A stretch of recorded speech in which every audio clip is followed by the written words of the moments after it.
স্বাগতম। কথায় আছে বৃহস্পতি তুঙ্গে। বৃহস্পতি তুঙ্গে এটা কি ব্যাপার?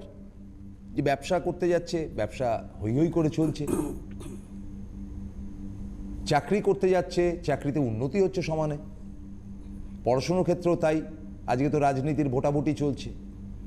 ফলে এই বৃহস্পতি তুঙ্গে তার মানেটা হচ্ছে গিয়ে পজিটিভ। এবার বৃহস্পতি ডাউন মানে হচ্ছে কি আপনার সময় খারাপ। মানে এগুলো তো আমরা ছেলেবেলা থেকে শুনে এসছি, আর এটা একটা চালু কথা, এবং এই কথা ব্যবহার করেন না এমন লোক নেই। কাজেই এই বৃহস্পতি নামক গ্রহটি, যেটা একটা বলয় থাকে যে গ্রহের চারিদিকে বাইন্ডিংস, সেটা কি কোনো বাধা? বা এই যে বৃহস্পতিতে প্রবেশ করতে গেলে বলয়ের মধ্যে দিয়ে প্রবেশ করতে হবে, সেখানে কি বাধাপ্রাপ্ত হব? যদি আমি বলি যে আমার বৃহস্পতি এটাকে স্ট্রং করে দিন। আগামী 6ই এপ্রিল বৃহস্পতির একটা ট্রানজিট রয়েছে, একটা পজিটিভিটি রয়েছে, সেটা নিয়ে আজকে আমরা আলোচনা করব। পণ্ডিতজি রয়েছেন, পণ্ডিত ভৃগুশ্রী জাতক। Welcome sir. নমস্কার। হ্যাঁ, দেবগুরু বৃহস্পতি আমরা যখন রাশিচক্রেও বিচার করি তখনই কিন্তু দেখি যে বৃহস্পতির অবস্থান, এবং আপনাদের মধ্যে একটা প্রত্যেকেরই ধারণা যে বৃহস্পতি যদি আমার অনুকূলে থাকে বা রাশিচক্রে বৃহস্পতি যদি শুভ ভাবস্থ থাকে বা বৃহস্পতির যদি দশা শুভ অবস্থায় থাকে, তাহলে আমি জীবনে রাজা হব, সর্বদিক থেকে সাফল্য পাবো। হ্যাঁ, পাবেন। বৃহস্পতি যদি শুভ অবস্থা থাকে, অর্থাৎ আপনি এডুকেশনে সাফল্য পেতে পারেন, খুব ভালো। আপনার মধ্যে জ্ঞান পাণ্ডিত্য সমস্ত কিছু আসতে পারে আপনি যদি বৃহস্পতি শুভ অবস্থা থাকে। বৃহস্পতি শুভ অবস্থা থাকলে আপনি কর্মজীবনে সাফল্য পেতে পারেন। তার পাশাপাশি একটা কি অর্থনৈতিক সাফল্য আসে। একটা প্রচলিত কথা আছে যে একাদশে বৃহস্পতি, সেই বৃহস্পতি কিন্তু কালপুরুষের একাদশে কিন্তু প্রবেশ করবে, অর্থাৎ কুম্ভ রাশিতে প্রবেশ করবে কালপুরুষের একাদশভাবে 6ই এপ্রিল, অর্থাৎ 6ই এপ্রিল থেকে 13ই সেপ্টেম্বর, আবার 14ই সেপ্টেম্বরে পুনরায় মকর রাশিতে প্রবেশ করবে বক্রী হয়ে। 18ই জুন বক্রী অবস্থা থাকবে বৃহস্পতি। যাই হোক, এই কালপুরুষের একাদশভাবে বৃহস্পতি থাকা মানে আমরা জানি অর্থনৈতিক সাফল্য আসবে, অবশ্যই আসবে। অর্থনৈতিক সাফল্য সে ব্যবসা বাণিজ্যের দিক থেকেও আসতে পারে, অর্থাৎ সার্বিক ক্ষেত্রে আমরা কিন্তু অর্থনৈতিক সাফল্য পাব। এবং তার পাশাপাশি আমাদের রাশিগত, আমাদের মেষ থেকে মীন রাশির যে জাতক জাতিকা আমরা আছি, তাদের ক্ষেত্রেও কিছু কিছু সাফল্য তো অবশ্যই মিলবে। এবং কোন রাশির ক্ষেত্রে কী ধরনের সাফল্য মিলতে পারে সেই আলোচনা অবশ্যই করব। বিশেষ করে বৃহস্পতি আমাদের কি প্রদান করে। বৃহস্পতি শুভ অবস্থা থাকবে, বৃহস্পতি ভাগ্যকারক গ্রহ, কর্মকারক গ্রহ এবং পুত্রকারক গ্রহ, বৃহস্পতি অর্থকারক গ্রহ। এই দেবগুরুর বৃহস্পতি কিন্তু শুভ অবস্থা থাকলে আমরা বিভিন্নভাবে সাফল্য পাই জীবনে। আমাদের জন্মকালীন রাশিচক্রে বৃহস্পতি যদি শুভ অবস্থা থাকে, সেই ক্ষেত্রেও সাফল্য পাই। আমাদের যদি কখনো জন্মছকে মহাদশা অন্তর্দশা যদি শুভ অবস্থা থাকে, সেই ক্ষেত্রেও সাফল্য পাই।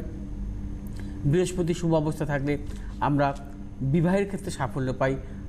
আপনার ম্যারেজ লাইফ তো ভালো হতে পারে। বৃহস্পতিকে কেন প্রাধান্য দিই? বৃহস্পতি হচ্ছে ব্রাহ্মণ কারক গ্রহ, অর্থাৎ বৃহস্পতি যদি আপনার জন্মছকে সপ্তমভাবে শুভ অবস্থা থাকে, বৃহস্পতির অন্তর্দশা বা দশায় যদি আপনার বিবাহ হয়, তাহলে দেখা যায় সে বিবাহ ভালো হয়। তার বিবাহ কিন্তু বিশেষভাবে তার দাম্পত্য জীবনে ভালো শুভাশুভ ফল মেলে। যাই হোক, আমি এখন আলোচনা ফোন নিয়ে নিই। হ্যালো। হ্যালো। হ্যাঁ বলুন। নমস্কার। নমস্কার পণ্ডিতজি। নমস্কার। হ্যাঁ, আমি আমার সম্বন্ধে জানতে চাই। Date of birth? 1974। হ্যাঁ। 1 ডিসেম্বর। 1 ডিসেম্বর 1974। টাইম বলুন। হ্যাঁ, 12টা 13 মিনিট। 12টা 13 মিনিট। 12টা 13 না? হ্যাঁ হ্যাঁ। আচ্ছা, 12টা 13 মিনিট। কখন সেটা? 12টা 13 দুপুরবেলা। হ্যাঁ হ্যাঁ, দুপুরে আর দুপুরে জন্মস্থান কোথায়? জন্মস্থান নদিয়া। নদিয়াতে। আপনি এখন বলছেন কোথা থেকে কথা? আমি বাড়ির থেকেই বলছি। নদিয়া থেকে? ওকে। না, আমি এর থেকে বলছি, ওই বাদুড়িয়া, ওই ঈশ্বরী গাছা থেকে। আচ্ছা আচ্ছা, আচ্ছা, ঈশ্বরী গাছা। হুম। ঠিক আছে। আচ্ছা ধরুন 1 মিনিট, হ্যাঁ। আপনার জন্ম ছক অনুযায়ী যেটা পাচ্ছি সেটা হচ্ছে রবিবার আপনার জন্ম, কুম্ভ হ্যাঁ, লগ্ন, রবিবার। মিথুন রাশি, ঠিক আছে? হ্যাঁ, হ্যাঁ। আদ্রা নক্ষত্র, নরগণ। আচ্ছা, হ্যাঁ। এবার আমি একটু জন্মছকের ডিটেলসে যাই। আপনার শনি হচ্ছে আপনার জন্মকালীন রেট্রোগ্রেড অবস্থায় ছিল। হুম। আচ্ছা, লগ্নে বৃহস্পতির অবস্থান, চতুর্থভাবে কেতুর অবস্থান, পঞ্চমভাবে শনি চন্দ্রের অবস্থান, সপ্তম অষ্টম নবমভাবে মঙ্গলের অবস্থান, দশমভাবে রবি বুধ শুক্র রাহুযুক্ত অবস্থা আছে। অর্থাৎ সপ্তম অষ্টম নবম, নবমপতি ভাগ্যপতি কারক গ্রহ, ভাগ্যপতি কারক গ্রহ হচ্ছে শুক্র রাহুযুক্ত। আমি আরেকটু দেখে নিচ্ছি। রবি হচ্ছে আপনার 15 ডিগ্রিতে আছে, শুক্র 21 ডিগ্রিতে আছে, অর্থাৎ ভাগ্যপতি আপনার কম্বাস্ট অবস্থায় আছে।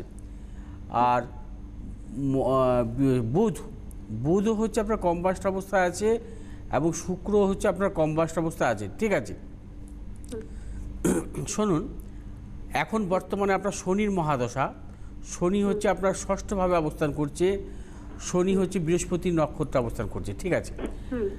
আপনার জন্মছকে বিশেষ করে ভাগ্যকারক গ্রহ, ভাগ্যপতি কারক গ্রহ হচ্ছে শুক্র। এই শুক্র হচ্ছে জন্মকালীন কম্বাস্ট, শুক্র রাহুযুক্ত অবস্থায় আছে। ভাগ্যপতি কম্বাস্ট থাকা বা ভাগ্যপতি কারক গ্রহ কম্বাস্ট শুধু নয়, ভাগ্যপতি কারক গ্রহ রাহুযুক্ত অবস্থা থাকাও কিন্তু শুভ নয়। এতে কি হয়, জীবনে ভাগ্য বিড়ম্বনা আসে, প্রবলভাবে ভাগ্য বিড়ম্বনা, সাফল্যের ক্ষেত্রে নানাবিধ সমস্যা, জটিলতা। তার পাশাপাশি সপ্তমপতি কারক গ্রহ হচ্ছে আপনার রবি। রবি হচ্ছে আপনার কেতুযুক্ত অবস্থায় আছে, এবং রবি শুক্রের কিন্তু প্রবল দারিদ্র্যদোষও আছে। রবি শুক্র হচ্ছে আপনার রাহুযুক্ত অবস্থায় আছে দশমভাবে। এতে কি হয়, যেহেতু সপ্তমপতি আপনার অশুভ, সেক্ষেত্রে আপনার ম্যারেজ লাইফে জায়গা কিন্তু সমস্যা আসবে। অর্থাৎ সে দাম্পত্য জীবনে অশান্তি, বিশেষ করে শনির দশায়। শনির দশাটা আপনার পক্ষে খুব ভালো নয়, ঠিক আছে? লগ্নপতি শনির মহাদশা, শনি হচ্ছে চন্দ্রযুক্ত অবস্থা আছে। চন্দ্র হচ্ছে মনের কারক গ্রহ, অর্থাৎ প্রচণ্ড পরিমাণে মানসিক অশান্তির মধ্যে আপনি ভুগবেন। চন্দ্র পাপগ্রহ মধ্যগত অবস্থা আছে, শনি মঙ্গলের মধ্যগত অবস্থায় আছে। অতএব সাংসারিক অশান্তি, মানসিক অশান্তি, হতাশা, অবসাদ, তার পাশাপাশি ভাগ্য বিড়ম্বনার মধ্যেও আপনি পড়বেন জীবনে। এবার জিজ্ঞেস করি। বলুন। বলুন আপনি। হ্যাঁ, একদম ঠিক বলেছেন। আমার জীবনটাই খুব কষ্টে। কষ্টটা শুনি একটু, কষ্টটা বলুন। হ্যাঁ, কষ্টটা হচ্ছে আমার স্বামী তো আমাকে দেখতেই পারে না, সেটা শুধু অশান্তি। আমার সংসারে কোনো শান্তি নেই। না, স্বামী দেখতে পাচ্ছেন না কতদিন ধরে? প্রথম দিন থেকেই? বিয়ের পর পরে। বিয়ের পর পর? বিয়ের পর পর। আপনার সন্তানাদি আছে? না।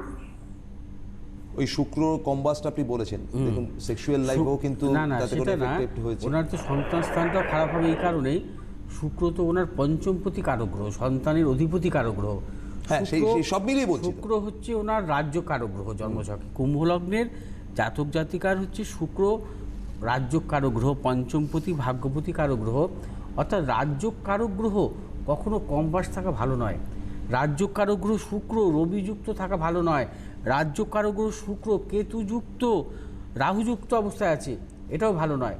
সেক্ষেত্রে ওনার জীবনটাই, অর্থাৎ এই শনির মহাদশা, পাপগ্রহের মহাদশা, লগ্নপতি শনির মহাদশা, এবং শনিও পাপগ্রহ মধ্যগত অবস্থা আছে, কিছুতেই ভালো দেবে না ওনাকে। শনির মহাদশাটাই ওনার বরবাদ। 2027 সালের নভেম্বর পর্যন্ত শনির মহাদশা থাকবে। উনি তো জীবনে দেখুন পণ্ডিতজি, ওনার জীবনের 40 মধ্য 40, 1 মিনিট, মধ্য 40 ক্রস করে গেছে। তো এই জীবনে এই সময় পরিবর্তনও তো আনানো মুশকিল, যে একটা নতুন জীবন শুরু করবে বা এখান থেকে বেরিয়ে আসবে, বা আপনি যা বলছেন এর তো চারিদিকেই বিপদ, করবেটা কি? মানে কি করে এটা থেকে বেরিয়ে আসা যায় এই বয়সে এসে? সেটা ধরুন, এটা হচ্ছে ওনাকে তো মানে বিশেষ করে চেম্বারে এসে আলোচনা করা উচিত। সেটাই আমি হ্যাঁ, বলছি। সেটা আলোচনা করি, কারণ সেটা- ওনার সমস্যাটা আরও বাড়বে।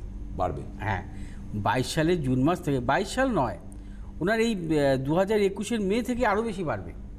মঙ্গলের অন্তর্দশা আসবে, শনি মঙ্গলের দশা অন্তর্দশা, তারপর যখন রাহুর অন্তর্দশা আসবে 22 সালের জুন থেকে, ও তো আরও সমস্যা। কি তাহলে কি দাঁড়ালো শুনলেন? স্যার, আমার আরো খারাপ অবস্থা আসছে না? হ্যাঁ, আমি সময় ভালো পাচ্ছি না, তাহলে কারণ কি- আমি কখনো কাউকে খারাপ বলি না। না করবে কখনো বলবেন না। এটা হচ্ছে তাহলে আমার আমি কি নেচার। করব? আমি কি করব? কি করবেন? আমার কি আরো খারাপ আসছে? হ্যাঁ, হ্যাঁ, আরো শনি রাহু আপনার খুব খারাপ আসে, কারণ শনি রাহু খারাপ আসে। শনির দশা, শনি এবং রাহুর সম্পর্ক ষষ্ঠ অষ্টম সম্পর্ক আছে। এই শনি রাহুর দশান্তদশা আপনাকে জর্জরিত করে দেবে মানসিক দিক থেকে। হ্যাঁ, ওই সময়টা আপনি খুব সাবধান থাকুন এবং কারো পরামর্শ নিন কি করা যায়। সেক্ষেত্রে আপনি দেখুন, ওইটা আমি তো একজন অ্যাস্ট্রোলজার হিসাবে আপনাকে বলে দিতে পারি আপনার খারাপ সময়টা আরও বেশি। এবার একজন অ্যাস্ট্রোলজার হিসেবে আপনি খারাপ সময়টাকে ভালো তো করতে পারেন। হ্যাঁ, করতে পারি আমাকে সেটা। সবসময় বলে তোকে ডিভোর্স দিয়ে দেবো, আমার এখানে থাকতেই দেয় না, খুব কষ্ট দেয় আমার। আচ্ছা চলুন, ঠিক আছে। এমনি আপনাকে মানে গায়েও হাত দেয় নাকি, হ্যাঁ হ্যাঁ, মারধর করে না? যাই হোক, এই ফোনটা খুবই খারাপ লাগলো। আমাদের করার কিছু নেই, আমরা যতটুকু যা বলতে পারি। আমরা আলোচনা করছিলাম যে বৃহস্পতি তুঙ্গে থাকলে, এ তো উল্টো কেস, শুক্র ডাউন, এ ডাউন সে ডাউন। দেখুন, একটা অনুষ্ঠান যখন দেখবেন না, প্রত্যেকটা গ্রহকে উনি ভেঙে ভেঙে বলেন যে এটা এই খারাপ, এটার জন্য এটা খারাপ, এটার জন্য। আমি না বেশ খানিকটা ওনার পাশে বসে বসে প্রশ্ন করি, আচ্ছা এই কারণে কি এটা হচ্ছে, সেই কারণে কি এটা হচ্ছে। উনি কিন্তু উত্তরও দেন টুকটাক। আমি দেখে নিচ্ছি আরেকটা ফোন। হ্যালো। হ্যাঁ নমস্কার প্রসন্নদা। নমস্কার। বলুন। নমস্কার, পরিচিতি বললাম। নমস্কার। হ্যাঁ, আমি বলছিলাম কাকদ্বীপ থেকে অশোক হালদার। হ্যাঁ বলুন, ডেট অফ বার্থটা বলুন, টাইম। 11/3/1997। 11/3/1997। 11/3, তাই তো? হ্যাঁ হ্যাঁ, 11/3/1997। 97 কার জন্য? ছেলে। ছেলের? হ্যাঁ হ্যাঁ, আচ্ছা, ওর জন্ম সময়টা বলুন। বৈকাল 4:18। হ্যাঁ বলুন, বুঝতে পারছি না। আপনার কথা বোঝা যাচ্ছে না। হসপিটাল। হ্যাঁ, আরেকবার বলুন। বৈকাল 4:18 কাকদ্বীপ হসপিটাল। 5:18, তাই তো? 4:18 বৈকাল 4:18। 4:18 কখন সেটা? বৈকাল। বিকেল। আর জন্মস্থান কোথায় বলেন? জন্মস্থান কোথায়? কাকদ্বীপ হসপিটাল, কাকদ্বীপ। কাকদ্বীপ হসপিটাল। হ্যাঁ হ্যাঁ হ্যাঁ এটা আপনার ছেলে? হ্যাঁ হ্যাঁ। আরেকবার ডেট অফ বার্থটা বলুন, কি বলছিলেন পণ্ডিতজি ততক্ষণ? 11/3/1997। ঠিক আছে। আচ্ছা, চলুন। আচ্ছা, মঙ্গলবার দিন জন্ম তো? হ্যাঁ স্যার, হ্যাঁ। সিংহ লগ্ন, মেষ রাশি, অশ্বিনী নক্ষত্র, দেবগণ। হ্যাঁ হ্যাঁ, ঠিক আছে স্যার। হ্যাঁ, ঠিক আছে, আমি একটু জন্মছকটা দেখে নিচ্ছি।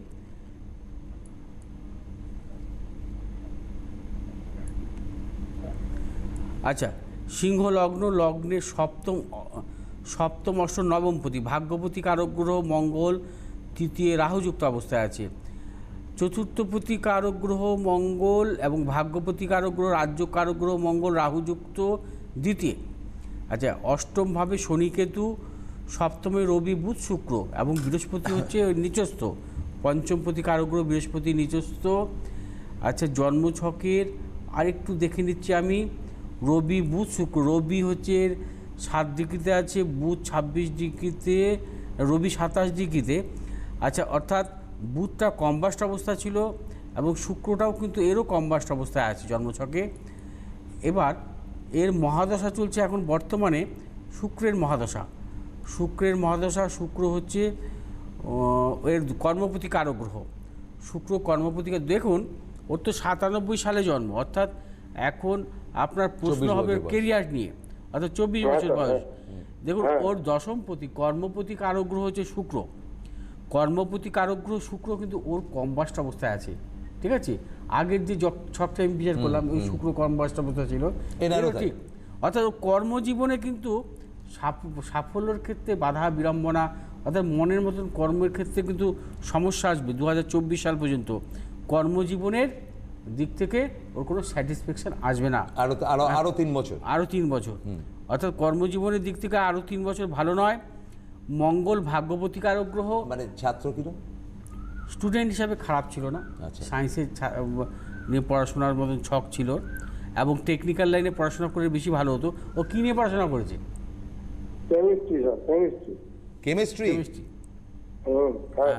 পণ্ডিতজি যেটা বলছেন যে ও বিজ্ঞানের ছাত্র হবে, কিন্তু ভালো হতো যদি ওকে ইঞ্জিনিয়ারিং পড়ানো যেত। পড়ানো যেত। সেটা আপনি পড়াননি, তাই তো? হ্যাঁ হ্যাঁ হ্যাঁ। কেন পড়াননি? পড়াননি কেন? চান্স পাইনি, নম্বর কম ছিল। আচ্ছা আচ্ছা আচ্ছা, কি বলছে? নম্বর কম ছিল। আরে নম্বর কম কি, প্রাইভেট ইঞ্জিনিয়ারিং কলেজে ভাড়াবাট ভর্তি করা যায়? এখন স্যার কি করবো বলুন এই অবস্থায়? এখন দেখুন, ওর তো আমি কি বলবো আপনাকে, এখন 2024 সাল পর্যন্ত ওর পক্ষে কিন্তু ভালো না সময়টা। 2024 সালের পর থেকে ধীরে ধীরে সাফল্য আসবে রবির মহাদশা থেকে। হ্যাঁ স্যার, কিন্তু আপনার কাছে গেলে সল যাবো বলুন? বলুন বলুন। কবে যাবে? আমি সলভ করতে চাই, এটা বের করতে হবে। না না, ঠিক আছে দাদা, ঠিক আছে ঠিক আছে, আমি বলে দিচ্ছি, সঙ্গে থাকুন। আচ্ছা, আমি বলে দিচ্ছি যে প্রত্যেক রবি বুধবার উনি ওনার নিজস্ব চেম্বার, যেটি বারাসাতে, এখানে আসলে আপনি সময় নিয়ে করতে পারবেন। এখানে মন্দির আছে, পূজাদি উপভোগ করতে পারবেন। সুতরাং এখানে আসাটা বেস্ট। তবে আপনি যেখান থেকে ফোন করছেন কাকদ্বীপ, তার কাছাকাছি বলতে গড়িয়াহাট, মানে কলকাতায় আপনাকে আসতেই হবে। তবে কাকদ্বীপ থেকে আসার একটা বেস্ট উপায় হচ্ছে কি, কাকদ্বীপ থেকে শিয়ালদায় চলে আসলেন, শিয়ালদা থেকে ট্রেন চেঞ্জ করে বারাসাতে চলে আসলেন।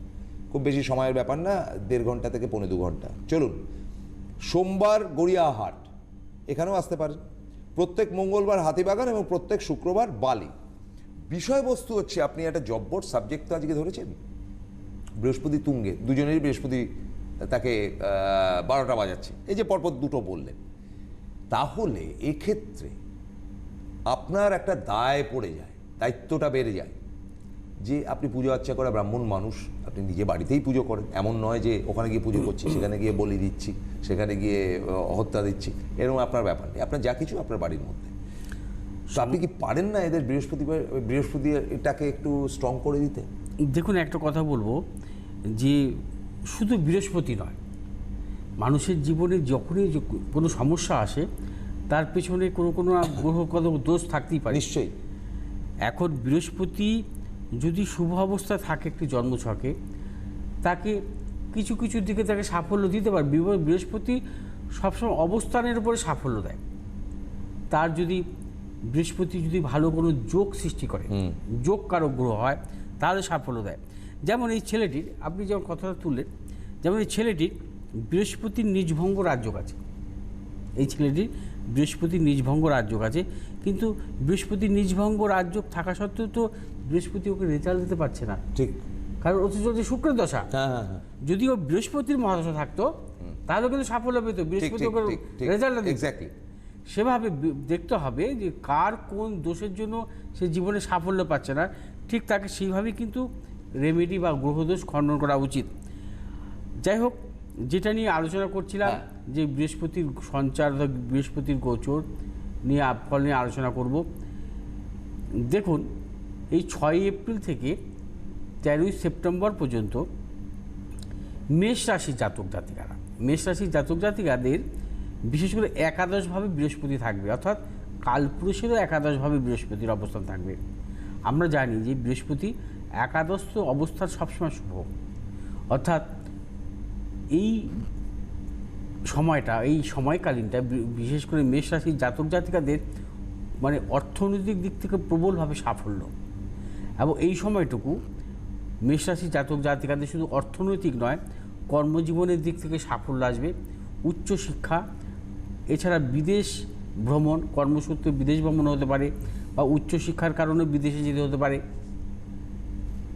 পার্টিকুলার 6 এপ্রিল থেকে 13 সেপ্টেম্বর পর্যন্ত মেষ রাশির জাতক জাতিকাদের বিশেষভাবে শুভ। যারা বিবাহের ব্যাপারে অনেক চিন্তা ভাবনা করছেন, অনেক চেষ্টা করছেন, সাফল্য মিলছে না, তাদের ক্ষেত্রেও কিন্তু খুব শুভ। মেষ রাশির জাতক জাতিকারা এই সময়টা কিন্তু দুর্দান্তভাবে সাফল্য পাবেন।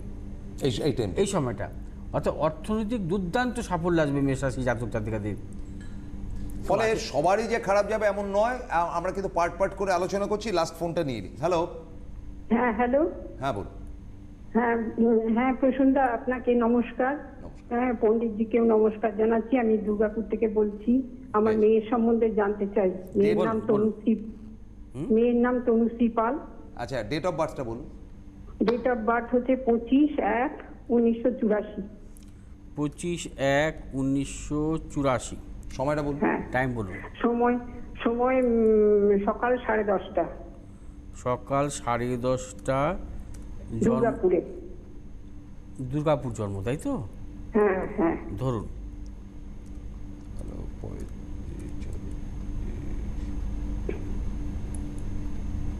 হ্যাঁ, ঠিক আছে, সেটা আমরা পেয়েছি। আচ্ছা, আপনার মেয়ের জন্মবার কি বুধবার? হ্যাঁ, বুধবার। বুধবার দিন জন্ম। আচ্ছা, মীন লগ্ন, তুলা রাশি, সাথী নক্ষত্র, দেবগণ, জানতেন তো? হ্যাঁ, মীন লগ্ন, মেষ লগ্ন জানি। মেষ লগ্ন জানেন? সময়টা বললেন 10:30 সকালে, তাই তো? 10:58 হসপিটালের টাইমে 10:58। ও আচ্ছা, 10:58, ঠিক আছে, দেখছি। 10:58 এটা কারেক্ট বলবেন, তা না তো কনফিউশন হ্যাঁ হয়ে হ্যাঁ যাবে। হ্যাঁ হ্যাঁ হ্যাঁ হ্যাঁ হ্যাঁ, আমি একটু নার্ভাস হয়ে হ্যাঁ, গেছি। মেষ লগ্ন, ঠিক আছে। হ্যাঁ, এবার মেষ লগ্ন ঠিক পাওয়া আছে। গেছে। হ্যাঁ আচ্ছা, ওর জন্মকালীন কোনো গ্রহই বক্রী অবস্থা ছিল না। মেষ লগ্ন, লগ্নের সপ্তমে মঙ্গল, শনি, চন্দ্রের অবস্থান, অষ্টমে কেতু, নবমে বুধ, শুক্র, বৃহস্পতি। এর তো দাম্পত্য জীবন একদমই ভালো না, একদমই হ্যাঁ ভালো। স্যার, বিয়ে ওই হয়েছে তো? জন্যই হ্যাঁ হ্যাঁ ওই জন্যই আমি ফোন করেছি। ভীষণ অশান্তিতে আছে আমার মেয়ে। আচ্ছা, এক মিনিট, পণ্ডিতজি বলে নিন। লগ্নের সপ্তমে মঙ্গল, শনি, চন্দ্রের অবস্থান, অর্থাৎ হ্যাঁ। সপ্তমভাবে তো এমনি আপনার তো আপনার মাঙ্গলিক দোষ তো আছেই, এবং হ্যাঁ, সপ্তমভাবে একাধিক গ্রহ থাকাও শুভ নয়। এর দাম্পত্য জীবনের দিক থেকে কিন্তু প্রবল সমস্যা থাকবে। এই সমস্যা থেকে বেরোনো খুব মুশকিল আছে, বুঝতে পেরেছেন? এর তো হ্যাঁ। যাই হোক, আমি একটু দেখে নিচ্ছি ওর মহাদশাটা কী চলছে। এখন বর্তমানে মহাদশা চলছে শনির মহাদশা, অর্থাৎ শনির মহাদশা কিন্তু ওর পক্ষে ভালো নয়। শনি মঙ্গলযুক্ত অবস্থায় আছে, এবং শনি নক্ষত্র হচ্ছে বৃহস্পতির নক্ষত্র পেয়েছে শনি, মঙ্গলযুক্ত অবস্থায় আছে। শনির মহাদশা থাকবে 2031 সাল পর্যন্ত। এর কি বিয়ে কেটে যাবে? ম্যারেজ লাইফ, এই সমস্ত চকের ক্ষেত্রে এদের অনেক সময় মানে আপনার ভেঙে যায়। ডিভোর্স বা ভেঙে যাওয়া, নানাবিধ সমস্যা জটিলতা আসে। তবে একটু সাবধান, 2022 সালে জানুয়ারি পর্যন্ত তো প্রবল সমস্যা থাকবে। সন্তানের দিয়েছে? আচ্ছা। সন্তানের যোগ তো সন্তান হয়েছে বোধহয়, না? হ্যাঁ হ্যাঁ হ্যাঁ। সেটা পাচ্ছেন? হ্যাঁ, সন্তান যোগ আছে। তাই তো মহা কমপ্লিকেটেড কেস হয়ে গেল। তো কি করা যায় পণ্ডিতজি বলুন। স্যার, হ্যাঁ স্যার, কি করব? আমি খুবই কষ্টে আছে, খুবই কষ্টে। এই বিয়েটা টিকবে তো স্যার? উনি তো বলছেন যে এই বিয়েটা নিয়েই কমপ্লিকেশন। এখন টিকবে কিনা টিকবে সেটা তো বলছে যে এটা তো 2022 সালের ডিসেম্বর মাস পর্যন্ত কোনো মতেই ভালো পাচ্ছি না। বাবা, 2022 সালে, হ্যাঁ 1.5 বছর আগে। হ্যাঁ 2022-এর ডিসেম্বর পর্যন্ত প্রবল সমস্যা থাকবে ও এর। হ্যাঁ, এর ম্যারেজ লাইফের দিক থেকে মানে রিভাইভ করা খুব শক্ত এই শনির মহাদশায়, বুঝতে পেরেছেন তো?